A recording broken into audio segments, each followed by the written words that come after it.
The last time we saw Daemon, he was slathered in blood. This is his first time back at the Red Keep since being banished in the pilot. It's a big moment. I think it's meant to be very fraught, and everybody should be wondering, what actually is he going to do? Added to the chair.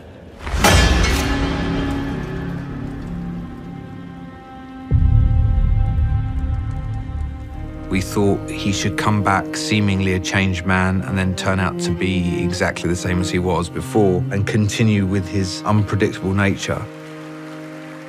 When he comes back, he's not looking for his brother anymore. He's somehow looking to get back at his brother. And Rhaenyra becomes the apple of his eye. Congratulations on your victory. Thank you, Princess. Since the first time they met, we've known there is a chemistry between them, but now is an opportunity for us to really get into that. There was a lot of conversation about Rhaenyra not being innocent, and at the same time, she is not the perpetrator of this. The idea that this is actually abuse felt really important to explore, but we put aside that Daemon is her uncle because that is the Targaryen custom.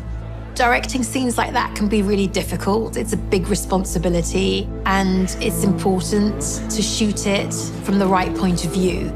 Being a female director, I've grown up watching how male directors have directed sex scenes. And as a woman, I have to really think about how to shoot it, because my go-to images are ones that I grew up with, which aren't necessarily from a woman's point of view.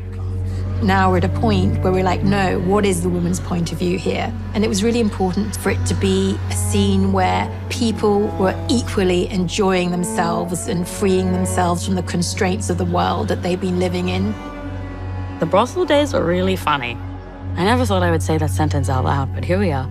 The brothel days are really funny because you kind of just like get used to everyone being naked and doing it in tempo, like the whole room. It's the idea that Daemon is using Rhaenyra as a way to get at her father. Ultimately, his impotence in this scene is a reflection of the fact that he knows deep down what he's doing isn't right.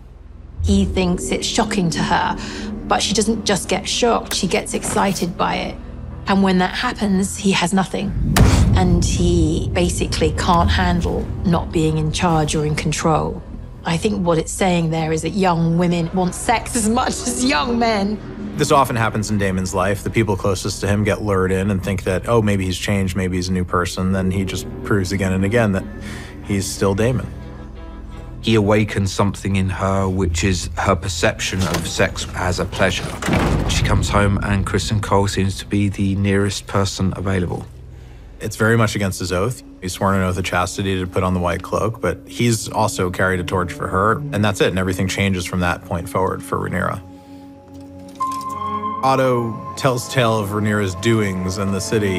In his mind, this amazing thing has dropped into his lap that he can use to ruin her and ensure that Aegon will be not only named heir, but also ascend the throne. A messenger brings word from the White Worm. I think Otto wishes that anybody else were tasked with delivering the news than him, because he really does love Viserys and loves the king and knows that it's going to destroy him to tell him that. This information is going to have repercussions on everybody. It's not just going to affect Daemon, his rival, but it's going to affect him too. You're so sick with ambition that you would have my daughter stalked, spied upon. The king is so incensed to hear the news and is so in denial about what's happening that Otto gets the blame. He knows that his hand has been corrupted. Rhaenyra did some things that maybe she shouldn't have done, but there had to be somebody following her around in order to see them and be able to report them. And she accurately calculates that that had to be Otto or an agent of Otto, because he's the one that most stands to gain. And it's Rhaenyra throwing it in his face that forces him to stare it in the eye. And then he does the right thing as king and lets Otto go and just says, I can no longer trust your judgment. The crown and the realm both owe you a debt that can never be repaid. When it's put to Viserys that Daemon may have had sex with Rhaenyra, I think that's where the dragon comes out in Viserys. He once again banishes his brother, but what he feels more than anything is manipulated. It's not my daughter you lust for, is it? It's my throne. When Otto comes to speak to Viserys and Alicent is in the background and they don't know that she's there. Hearing her father come and tell tales on Rhaenyra leaves her a little bit broken, but she doesn't know whether to believe him or not. She's really disappointed in her father for that. What happened last night? My father has made some worrying allegations about you. Were you with your uncle? Technically, she doesn't lie. She's just not lying. She didn't sleep with Daemon. She actually didn't sleep with Daemon. He couldn't do it. It's not Rhaenyra's fault that she feels the need to rebel. It's not Alicent's fault that she married her dad and has ruined this friendship unintentionally. Alicent is feeling completely stuck and she doesn't have any friends. She feels isolated and alone. You will wed Selena of Velaryon, and you will do so without protest. This has been looming over Viserys probably since he turned down Laena back in episode 2. It's political. It's to gain back the sea snake. It's also my cousin.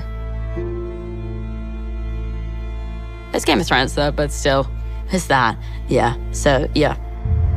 After being a very patient father for a very long time, 2 episodes worth, about 6 years in the interim, Viserys finally decides that it's no longer an ask, it's a demand as her king. She needs to get married because they need to protect the realm. The realm is seen as vulnerable when it has no heirs. And he says, as your king and father, I'm ordering you to make this marital pact with Laena Velaryon. Both Alicent and Rhaenyra become political operators, and a lot of that is the outside circumstances that they find themselves faced with. They're learning the quote-unquote Game of Thrones.